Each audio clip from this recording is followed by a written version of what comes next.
In today's video, we're going to be taking a look first off at the current conditions. As you can see on screen, we haven't taken a look at this in just a couple of days, so I wanted to go ahead and show this. It's been a while since we've gone ahead and gone over all of these things. We're also going to dive into that modeled guidance where, again, unfortunately, there is some major severe weather that is potentially on the way. Not even really potentially, it's inevitable at this point, especially for storm number 1, but I'm tracking 1, 2, even maybe 3 or 4 major storms that would be causing some potentially major severe weather outbreaks each. So we're going to go over all of those just like yesterday, and we're going to just go over those dates. There is a little bit more on the back end that we need to go over today, so be sure to stay tuned for the end. Let's just take a look at things real quickly. As you can see, we have a more major storm system moving onshore to the west, and this is storm number 1 actually, so this is a good thing we're taking a look at this. This is storm number 1 already taking place, and this is going to swing into kind of Colorado, into the plains, and it is going to make its way into the Iowa area, at which point it's going to develop into a very strong low. It's going to develop a cold front underneath, warm front to the north here, and the dynamic we're going to see during this is warm air surging to the east of that low, just like we always do with these warm front situations, but we're also going to have this cold air swinging behind. And it's this swinging behind that we need to watch for severe weather along that cold front, where there's warm air and very humid air meeting with that very cold air. And we're going to be watching all of these areas in here. I mean, it's a wide swath of areas we're going to be taking a look at today. And we can already see that this is a very major storm already. We see these showers moving onshore to the west, all the way from the southwest. California is really getting hammered right now. We also have a more minor storm system up there for the upper Midwest and Great Lakes, a little bit going on down there for the deeper south, but overall pretty quiet outside of this major storm right here. So let's take a look at it. We can see for California, again, like I said, we have kind of this precipitation just moving on shore here, and that is mostly and almost entirely due to this low moving obviously in a counterclockwise motion, and that is throwing everything onshore. We can see further onshore here, we do have some snowfall happening, especially in Idaho there. I almost said Iowa. We see areas in Utah as well, and then northern Nevada seeing this snowfall. And even as we head further north up the coast here, we do see showers taking place for Washington and Oregon as well. Now, as we take a look at the deeper south down here, again, we have these areas of showers and thunderstorms taking place here for Texas. Kind of typical springtime weather here for eastern Texas and through Louisiana. A little bit wet this morning out there, but this should move through. We can see that there is also a pretty major storm. This is what I'd call a moderate storm taking place here, and this is causing some cold air to move over these lakes and bring some lake effect snowfall both to the upper and lower peninsula of Michigan. We can also see that through into the Toronto area. We can see that this area is also getting some of this showers, snowfall showers with all of this. And then we have kind of this area of mixed showers happening along that cold front, as you can see, that is taking place with this low.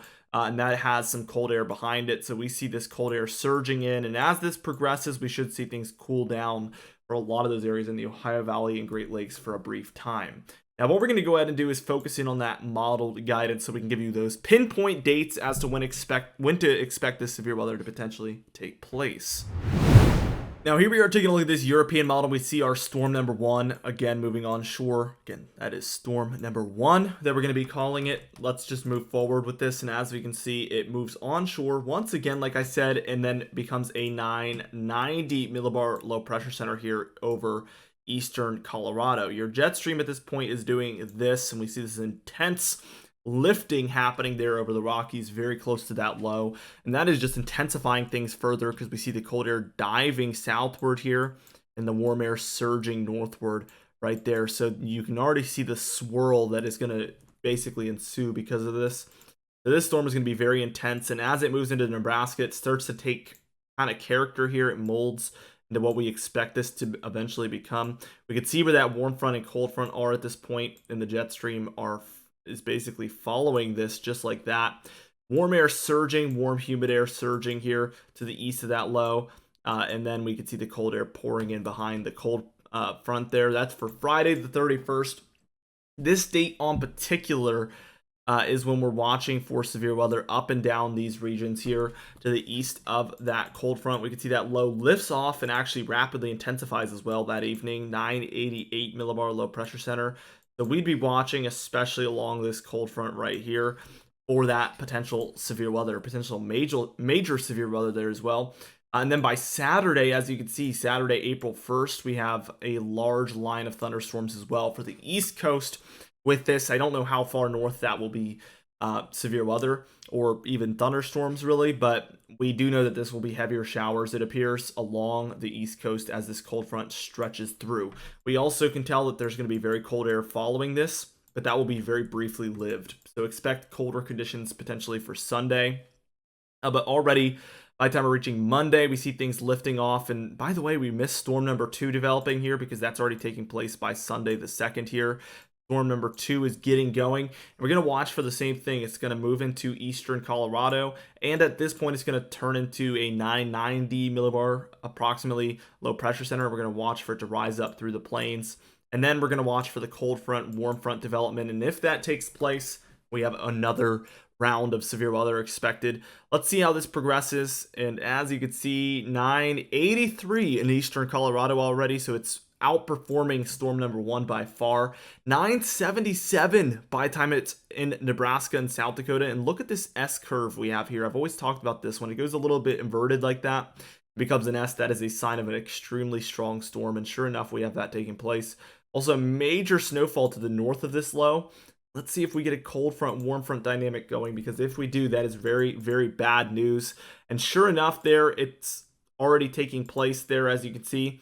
Look at this monster storm that we have taking place up here. A blizzard for the upper Midwest here, 978 millibar low pressure center, with this cold front Boeing doing this. Never a good sign when that happens.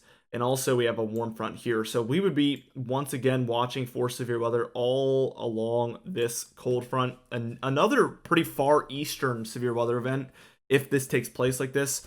This would be my main areas I'd be watching, by the way, would be Illinois, Indiana, Kentucky, Tennessee, Ohio, maybe Michigan and Wisconsin even, but that's pushing it. That's pretty cold areas at this point.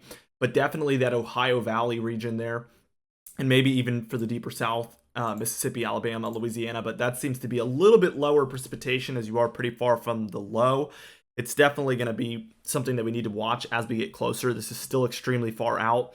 We can see this storm shift around. You know, it could be a little bit further southwest or southeast or north over the course of multiple model runs. And as that kind of shifts around and we kind of get to the bottom of where it's going to be, that is when we will get more answers. But for now, at this current trajectory and really what we're seeing this European model show, things are not looking good. We have all the dynamics in place that you don't want to see. And once again, look at this. By Wednesday, April 5th, we have another thunderstorm event taking place for the East Coast there, as things are very, very warm. So that would be our second pretty intense system. And then look, storm number 3 by April 6th. I don't know why that just got so massive. That's hilarious. Let's just move that back to this. Is this the proper size? No, too small now. Look, I'm all messed up. Here we go. Storm number 3. Well, storm number 3 here, as you can see, storm number 3 taking place already. And as we see, this is going to just move into, you guessed it, the Four Corner States again, near Colorado.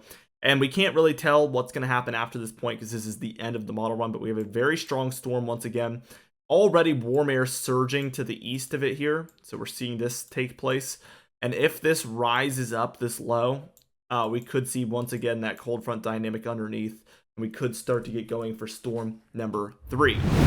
The total precipitation here tells the full story. We could tell that our lows primarily move through these regions here and bring those cold fronts underneath. I've talked about this for a few days now, but there isn't really any lows moving through the deeper south here. It's just those cold fronts swinging underneath from those lows up to the north.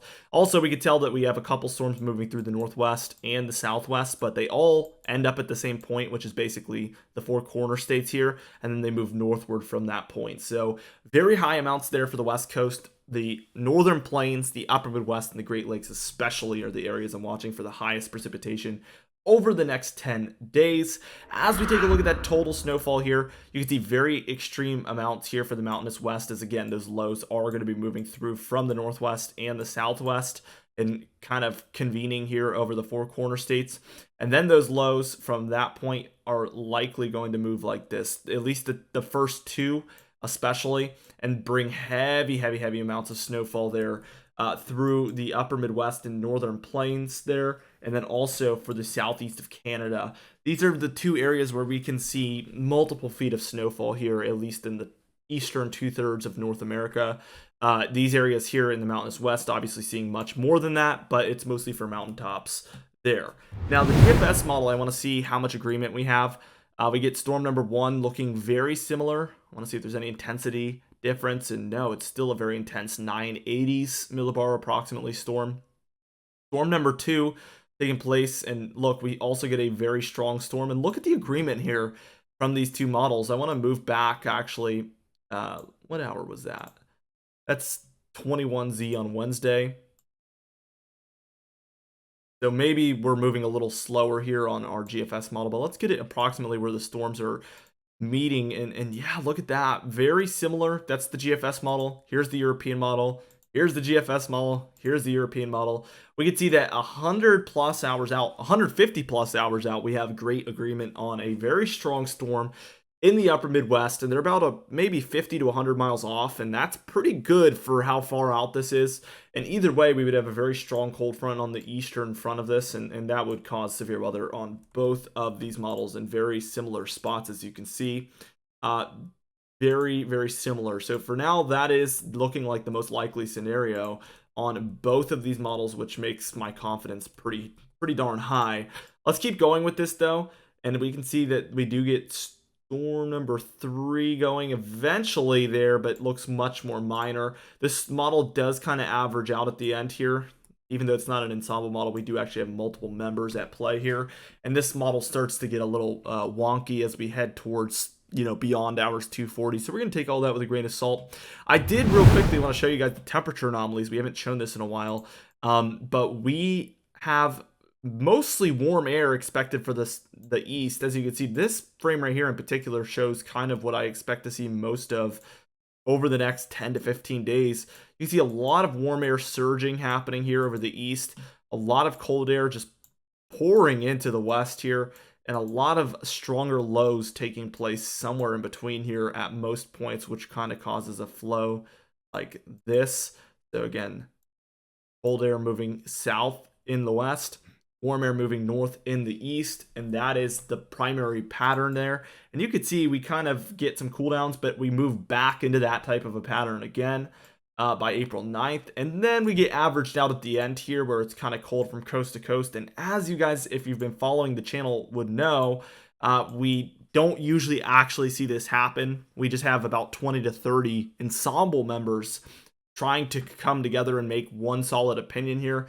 But what ends up happening is they get averaged out, and that's exactly what you're seeing on screen here.